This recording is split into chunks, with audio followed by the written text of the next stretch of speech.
What is going on, everybody? Welcome back to the Sports Lovers. Of course, I am your host here on the channel, Grant Sullivan. Today, I am joined by a very special guest, a specific Alabama insider at Tide 109, 100.9 on in Tuscaloosa. He is here to talk about the Alabama basketball, football, everything relating to Alabama. So Alabama fans do not have to worry. I will let him go ahead and introduce himself right now.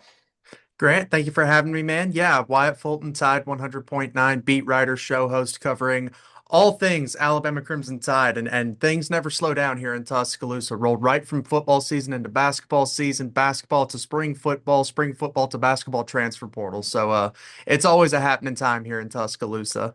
Oh yeah, the college sports landscape never stops, that's for sure. No, it So doesn't.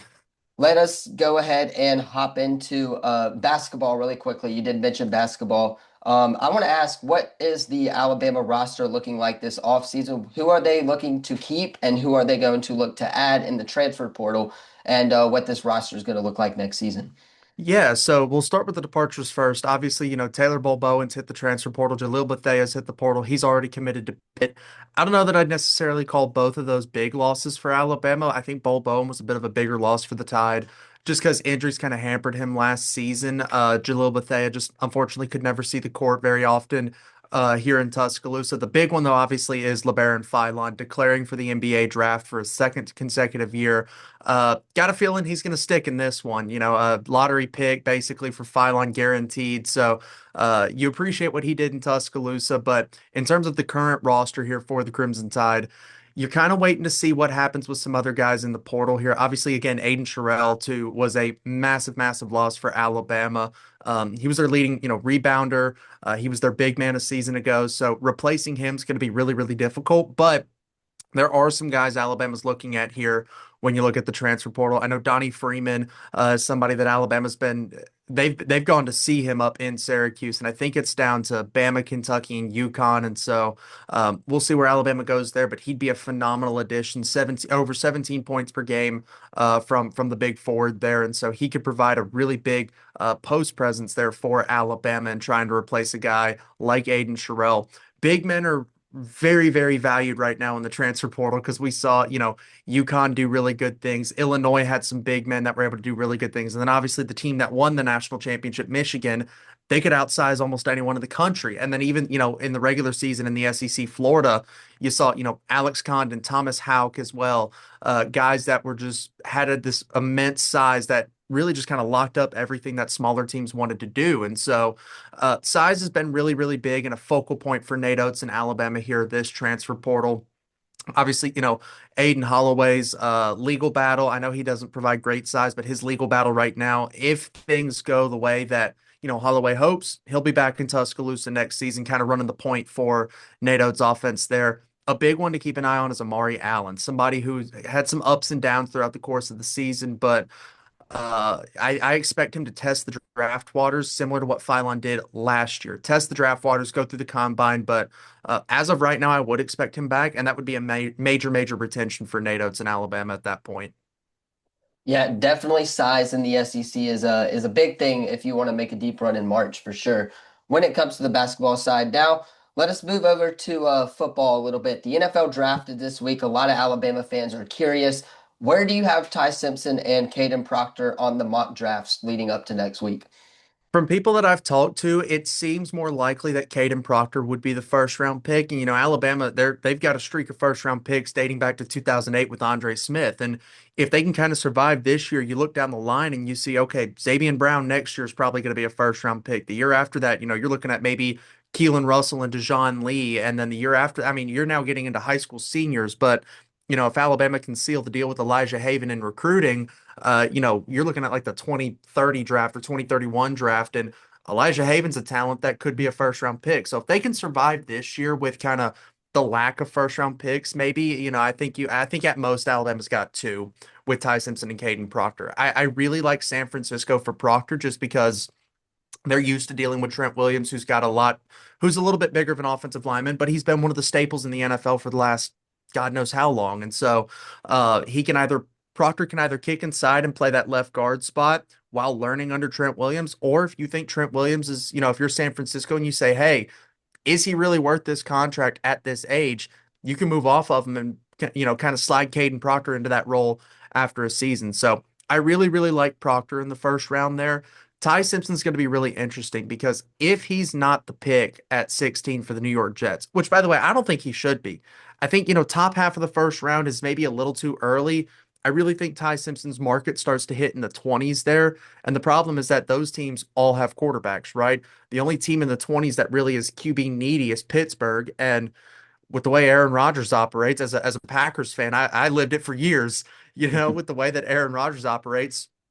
He could decide, Thursday morning, yep, I'm running it back. Let's go Pittsburgh. And now Pittsburgh doesn't need a quarterback. So I think for Ty Simpson, if he's not the pick at 16, I think at that point, one of the only ways he is a first round pick is if the Jets or the Cardinals at 33 and 34, respectively, trade back into the first round, try and leapfrog one another. We saw it with the Giants doing with Jackson Dart last year, right? Some teams were kind of talking about trading up, and the Giants said, well, hey, we're just going to go get our guy. We're going to trade back into the first round. So if the Cardinals decide, okay, we're not going to get Ty Simpson at 34 because if everybody just sticks and picks, the Jets are going to get him at 33. So let's get back into the first round here. Let's make a trade with, New England at 31 or, something like that. Maybe then we can go get Ty Simpson. And if you're the New York Jets and you're starting to hear this smoke about Arizona trading up, well, then maybe you come in and you try and do a deal with the Rams later there in the first round. Or no, excuse me, not the Rams. I forget who's got picked 30, but I know New England's got Seattle, 31. I think. No, Okay. Seattle's 32. That maybe the Rams actually. Whoever's got pick 30, the big thing though is 31 is New England, and I don't believe New England Yeah. would make a trade with the Jets to give the Jets a franchise quarterback. So whoever's at 30 or 32, if you really are thinking about, hey, we may need to get back up into the first round, whether it be, to get ahead of the Cardinals or just to get that fifth year option on a rookie quarterback because that's so valuable. I could see the Jets or the Cardinals trading back into the first round, but Ty Simpson, I don't think is sitting there at pick 40 or anything like that. I think he is a late first rounder or one of the first two picks on day two. Yeah, Ty Simpson, of course, being the star last year at Alabama. Moving on to Kalen DeBoer, we'll talk about him for a second. There was a ton of noise this offseason about him leaving for the Michigan job. There were a couple other jobs, like Penn State was in there as Mhm. well. Do you think Kalen DeBoer is locked in for the long run at Alabama? And how successful of a season do you think Kalen DeBoer has to have in order for him to kind of quiet the noise there at Alabama? Do you think this season was successful in the eyes of Kalen DeBoer as well? I'll start with, was this season successful? Yes, this season was a success. The big thing is you got to get to the dance. And that's what Alabama did, right? They were in the dance. And look, they were one of five teams to win a playoff game last year. They were the first team to ever go on the road and win a playoff game. So that was absolutely a successful season, but it was tainted in the way that two of those last three games went, right? You get embarrassed in the SEC championship against Georgia, and you get ran off the field in Pasadena, California by the Indiana Hoosiers. Now we know Indiana ended up, kind of steamrolling everybody they played, not named Ohio State or Miami, who was the Big Ten runner-up and the number two team in the country, and the national champion runner-up at that point. And so I think it was a success because you got better from year one, right? You were a little more consistent in year number two than you were in year number one. Now, you still had the ugly loss to Florida State early, but you pieced together those big wins. You were the first team ever to win four consecutive games against ranked opponents in the SEC. That's not easy to do, regardless of whether, where they end up at the end of the season. Missouri was undefeated going into that game. Georgia hadn't lost at home since pre-COVID-19. Tennessee was a really, really strong team there as well. And so looking at it there, this was a successful season for Alabama. Now, in 2026, you got to continue to get better. And you can't get much better than one of the last eight teams standing in college football, but that's the expectation at Alabama, right? You're competing for national championships. And so for me, 2026 would be a success if you are in the college football playoff and, you know, quarterfinals, even if you're in the semifinals. I think that's putting Alabama ahead of the eight ball compared to where they are because they're losing a lot of production. And I'm sure we'll get into that here shortly, but they're losing so much production on offense. They're losing a lot of veteran leaders on defense as well. So, you know, 9-3, 10-2, you're in the playoff hunt, I think would be fine. Now, the Alabama fan base is, I cover it every day. You see it on social media. The Alabama fan base is we're championship or bust around here. But you got to recalibrate your expectations with the modern era of college football. If you can get through 26 and compete for a playoff spot, look at 27, right? Probably a returning quarterback, probably returners at running back. Your only wide receiver you're losing is probably going to be Ryan Coleman Williams. Your entire offensive line has the ability to come back. So does that entire tight end room. You could return 10 out of 11 starters on offense at that point. And then defensively, they've done such a good job of rotating guys that even if you lose a Yonze Pierre or when you lose Bray Hubbard and Xavier Brown to the draft, you've got Dejoun Lee sitting right there behind Xavier Brown for the last 2 years. You've got, Ivan Taylor and Xavier Mincy, two guys that have gotten really good reps over the last 2 years and will again in 26. So even though, everybody likes to make a big deal about returning starters, Alabama's done such a good job of rotating guys in that even though, yes, you're going to lose a starter every year to the draft, you're not losing a ton of reps though, because some of these younger guys have been getting these reps since their freshman year. And now is Kalen DeBoer in for the long haul?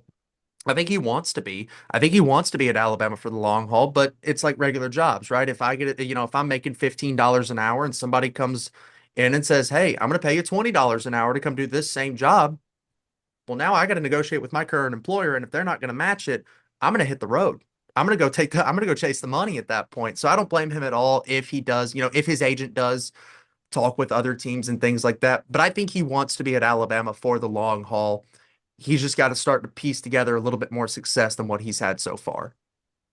Yeah, success in the SEC is definitely hard to come by, and now with the transfer portal, it's even harder to come by across the world, or Yeah. across the nation. So we'll see what happens with the Alabama Crimson Tide there. But moving on to A-Day, of course, the defense last season was definitely kind of a weak spot for the Alabama Crimson Tide. With Deontay Lawson gone and a couple of other guys gone, who do you think is going to step up for this defense, and who's going to be the leader of this defense for the Alabama Crimson Tide?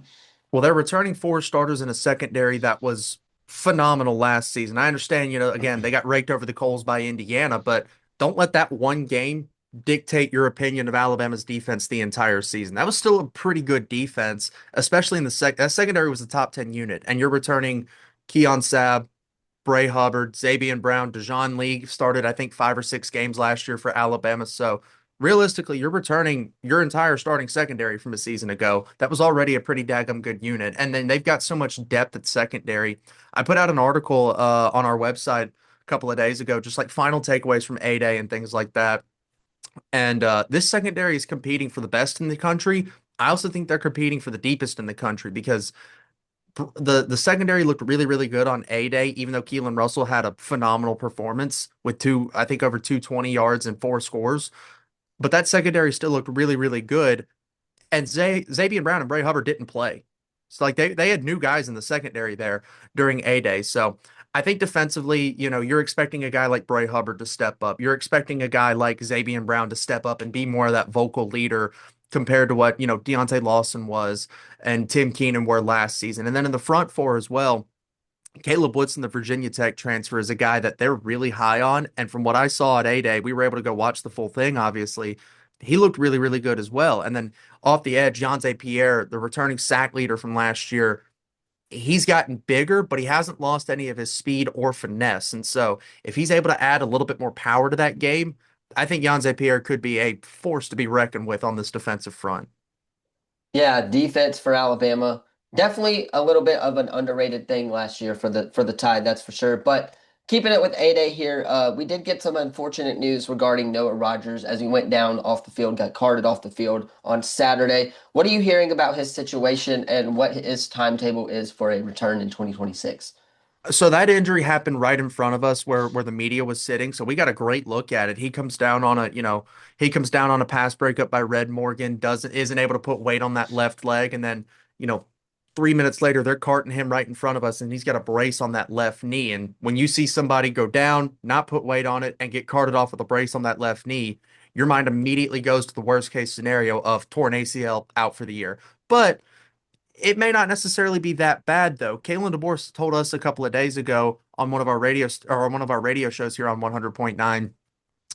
He's going to be out for some time. He suffered an injury that's going to take a while to recover from, but Could potentially be back by the middle of the season, thinking maybe mid-October, things like that, which is really when you hit that meat of that schedule with Georgia, Georgia, Tennessee, Texas A&M, LSU, and things like that rolling into November there. So looking at that, it's very, very unfortunate that this happened because he was having a phenomenal spring ball. I mean, the quarterbacks had a really good day in scrimmage number one, and he exploded alongside Ryan Coleman Williams. And the quarterbacks didn't have their best day in scrimmage number two, and Noah Rogers still had a phenomenal performance. So I don't know that I'd necessarily say he was on his way to like a Jamison Williams level impact, but we were hearing a lot of really good stuff about Noah Rogers coming out of NC State there. So really unfortunate, but it doesn't sound like he's lost for the season. It may just be, second half of the year, we'll see Noah Rogers. Moving on, continuing with the wide receiver room here. The talk in the wide receiver room last year was about Ryan Coleman Williams struggling a little bit with the Alabama Crimson Tide. How big of a leap are you expecting him to take in his junior season? And what are some of the other wide receivers that you think could help impact this Alabama offense to the next level? I expect Ryan to kind of return to that freshman form. Last year, he dealt with some things mentally. You had the concussion against Florida State as well. And look, sophomore slumps, I mean, there's a reason it's a cliche that people go through sophomore slumps, right? So and Alabama's had, all their great receivers just about have had sophomore slumps. Julio Jones was better as a freshman and a junior than he was a sophomore. Amari Cooper was better as a freshman and a junior than he was a sophomore. Calvin Ridley had a massive sophomore slump. And I mean, those three first round wide receivers. Amari Cooper was a legend here in Tuscaloosa. Julio Jones, hot take, might be the best NFL receiver to ever suit up, just from a pure talent perspective. And so they've all gone through slumps. I expect Ryan Coleman Williams to return more to that freshman form. Would love to see him be a 1,000-yard receiver. Alabama hasn't had one since Jamison Williams and John Mechie in 2021. So obviously, from an Alabama standpoint, you'd love to be able to get a 1,000-yard guy in there. But I think this wide receiver room is so deep and so talented that, it may eat into some of these targets that he's going to get. And you mentioned, or you asked for a couple of guys that may do, some things for Alabama this season. I think Latier Brooks, the freshman last year and the hero of that playoff game in Norman, Oklahoma with his two touchdowns, he's been unguardable just about in spring ball. So him out of the slot, I think, can be really dangerous. Obviously, Noah Rogers was I feel like had locked down that starting spot at this point, but with his injury, I think it kind of reopened the door for a guy like Derek Meadows, who was getting good reps in valuable moments last season, but that kind of that hit he suffered against Missouri that kept him out for a couple of games, I think maybe stunted him a little bit during the season last year. But I would keep an eye on Cedarian Morgan, four-star freshman wide receiver out of Benjamin Russell High School right here in Alabama. He's got the number 8, and he looked very Julio-esque on A-Day, going up and making some big-time catches for out of the slot. I mean, he was a big slot guy at 6'4", and Keelan Russell just lobs it up, and Cedarian Morgan comes down with it. And so he's a guy that I think it's going to be hard to keep him off the field. And it may just be because he's wearing the number 8, but he looked very Julio-esque in that A-Day scrimmage. Led all receivers with over 70 yards as well. And then an underrated guy in that room is Rico Scott. I think he's somebody that has put in the work. Remember, he tested the transfer portal, ended up coming back to Alabama this offseason. And so he's a guy that coaching staff seems to love and wants to see do well. And he's had a couple of big performances. Remember, he had the big end around against Michigan in the ReliaQuest Bowl a couple of seasons ago, and then he caught the first touchdown of the year for Alabama against Florida State. So looking at it there, I think this is a really deep receiver room. If you had, if you kind of wedged me into a corner and said, "Hey, does Alabama have a 1,000-yard receiver this season?" I would say no, but it's not for a lack of talent. I think it's a surplus of talent in that receiver room. Yeah, the offense for Alabama definitely looking to take it to the next level next year with the additions that they got this offseason. Speaking of the transfer portal window, the talk around Tuscaloosa was how Alabama didn't add necessarily a lot of transfers to the portal window. Kind of just talk about let Alabama fans at ease, I guess, and talk about the transfer portal class that Alabama brought in and how it is going to be an impact for the Tide. Well, first, I mean, it's not like Alabama just sat on their hands and didn't do anything in the transfer portal, right? I mean, they swung hard at Cam Coleman, and you know, if Ty Simpson came back and Alabama's got a veteran proven quarterback, is Cam Coleman wearing crimson instead of burnt orange? We don't know. But I do think, the inexperience at quarterback for Alabama may have played a factor in that recruitment as well. But they swung pretty hard at him. Texas just ended up getting him, obviously. And then they had Hollywood Smothers. I mean, he was enrolled in classes here at Alabama and ends up still wearing burnt orange at that point because Texas money is undefeated at this point in the transfer portal here. So it's not like they sat on their hands and did nothing. They absolutely went out and tried, but you still got a really good transfer portal class. Again, Noah Rogers is a guy that once he gets healthy, I think can be a really big impact in this room here for Alabama. I think they pulled probably potentially their starting right tackle out of the transfer portal and Javen James out of Mississippi State there. And then you also look at, Ethan Fields and Nick Brooks, two offensive linemen out of the SEC with SEC experience here at Ole Miss and Texas there. Those are guys that are competing for that starting left guard spot alongside William Sanders. So you got a lot of really good competition at a lot of different areas for Alabama out of the transfer portal, and iron sharpens iron, right? These guys may not have been, SEC caliber starters when they hit the transfer portal, but now they're in Tuscaloosa. Now they've gotten another offseason of work, and can they blossom into that, SEC level starter? Because, just because everybody, and I'm a victim of this too, right? When somebody hits the transfer portal, almost everybody has this idea that, all right, that's who that guy is. That's what he's always going to be. He wasn't worthy of a starting spot at Texas, therefore, he's not going to be worthy of a starting spot at Alabama. And that may not necessarily be the case. Maybe, he's homesick, or there were external factors at a previous institution that prevented him from getting a starting spot. But now he's in Tuscaloosa. He's got new coaching. He's got new guys around him. And so there's just so many external factors that I think a lot of people forget about when you look at the transfer portal. And so maybe some of these guys do blossom into SEC caliber starters. Four guys on the defensive side of the ball here that I'm really, really keyed in on for Alabama that they all got out of the transfer portal. Terrence Green, the big defensive tackle out of Oregon, he had a really good A-Day performance, even though he was limited a little bit in what reps he was able to take. Caleb Woodson, I mentioned him earlier, the Virginia Tech linebacker transfer. He played like his hair was on fire, and I think he's already locked up a starting spot at that Mike inside linebacker spot for Alabama. So I expect big things out of him. And then sticking with the defensive line there, Devon Tompkins out of USC has a really good motor. Can he piece it all together and become a game wrecker off the edge for Alabama? That kind of it's the bandit defensive end spot that Alabama's got. So, and that's kind of the spot that they expect him to play alongside a little bit of that defensive tackle spot. And then another guy as well, Desmond Umeozulu out of South Carolina. He's entering his final season of eligibility.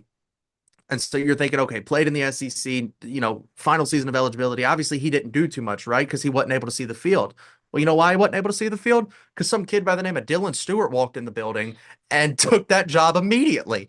So, but he's gotten a couple of good reps there, and he looks to be somebody that Alabama really, really likes in that Wolf linebacker room. And so, look, Dylan Stewart, it's going to be such a fun conversation next year with Dylan Stewart versus Colin Simmons and what that may look like in the draft. But Yumi Ozulu is another guy that did some really good things in his time at South Carolina and now has been presented with maybe a bigger role here in Tuscaloosa. All right, now moving on to the biggest storyline from A-Day, I guess, is the quarterback battle. Keelan, I'm going to throw out some stats here. Keelan Russell had a really strong showing, 21 Mhm. of 33, 240 yards, four touchdowns, one interception. Austin Mack, six of course, 12, 101, a touchdown and a pick. However, Austin Mack was a little bit limited. What are you hearing when it comes to Tuscaloosa about the quarterback battle? And what are you hearing about the situation with Austin Mack there for the quarterback position? Yeah, Austin Mack's injury, he suffered it before the scrimmage. This wasn't anything like he got stepped on or something got tweaked in the scrimmage. He had been limited all week in practice that week. And so Keelan Russell got some more reps with the ones, maybe developed a little more chemistry with the first team offense during that week of practice, and it really showed on A-Day, right? Um, these are two really talented guys. I mean, Austin Mack is a guy that, reclassified to his recruiting class, signed with the Boar at Washington, learned under Michael Penix, and then came to Tuscaloosa and sat behind Jalen Milroe and Ty Simpson. And Keelan Russell, we all know his story, right? Three-star quarterback committed to SMU, flips to Alabama, works his way through his senior season in the Elite 11 and becomes one of the highest rated prospect in Alabama football history, overtaking Bryce Young for that mantle. And so both these guys, I think Alabama's in good hands either way. but I said Friday leading into A Day. If Alabama was playing East Carolina today or on that Saturday, April 11th, Austin Mack would be your starter. Now coming out of A Day, seeing what we saw from Keelan Russell and the fact that Austin Mack is banged up a little bit, if they had to play this Saturday, I think Keelan Russell would be the starting quarterback just because of what you saw from Russell and again the fact that Mack is banged up. But it's nothing too serious. Just no sense in risking Austin Mack even more in what is effectively a meaningless scrimmage in April. God forbid, and we don't know exactly what it is. So this is purely just an example. This isn't me breaking news or saying this is what it is. Let's say it's an injury in his calf, right? He gets stepped on weird or just tries to plant with that leg, and boom, Achilles is snapped. He's done for the year at that point. So there's no sense in risking Austin Mack in effectively a meaningless April scrimmage when you've got such a long season ahead of you. Summer 7-on-7, summer workouts, fall camp, fall scrimmages, and then after all of that, September 5th, the grind really starts when East Carolina comes to Tuscaloosa and you roll through the regular season and whatever happens at that point. So as of right now, I do think it would be Keelan Russell. Like if nothing changes between now and September 5th, or if they had to play, East Carolina today instead of on September 5th, I think Keelan Russell would be your starting quarterback. Last question I have for you. We talked about Elijah Haven, the five-star quarterback, announced his commitment date is April 25th. He is down to Georgia, Alabama, and Auburn. What are you hearing about his recruitment, and where do you think he ultimately ends up? Yes, and that's his final three. But a couple of guys I talked to that, are really dialed into Auburn recruiting over there in Lee County. Auburn hasn't been pressing for him. So I don't know if it's necessarily, he's Auburn's just in there to have a final three. So that way it's not just between Bama and Georgia, or if he really likes Auburn and is kind of telling the staff, hey, if you push for me, I'll come here. But he seems to love Alabama. And so if it was today, which great, it's 10 days from now, I don't know how much will change in the next 10 days, but as of right now, I feel pretty confident in saying he'll land in Tuscaloosa. He visited Georgia prior to, prior to A Day during the week, and then he was at Alabama for A Day. I think it was his second or third trip just this spring to Tuscaloosa. So I think he's really, really liking Alabama. He loves what he's seeing from the coaching staff and hearing from Coach Grubb, Coach DeBoer, and seeing the progression that a guy like Keelan Russell's made. I found it really interesting. The kid's out of Baton Rouge, and LSU was never really involved in this recruitment, which I thought was really notable. Obviously, they were going through the coaching transition from, Kelly to Kiffin, but I was a little nervous when Kiffin got there that they may get heavily involved really quickly, but LSU just kind of out of the race for Elijah Haven. As of right now, I feel pretty comfortable saying he should end up in Tuscaloosa. Yeah, I don't know what it is about Kiffin. Me being an LSU and Auburn fan, it's like I don't know what he's doing over there recruitment wise, but that is pretty much going to do it. That's all I got for you here. Wyatt Fulton, excuse me, everybody here from Tide 100.9. Go follow him, X, Instagram, on social media. He's got his own podcast as well where he talks about Alabama. Be sure to drop a like, subscribe, hit that sub button so you don't miss out on any of the college football content that we have coming up. Tomorrow we will play our Road to Glory with Texas A&M, so stay tuned for that. Thank you all so much for watching. I will see you in the next one. Peace.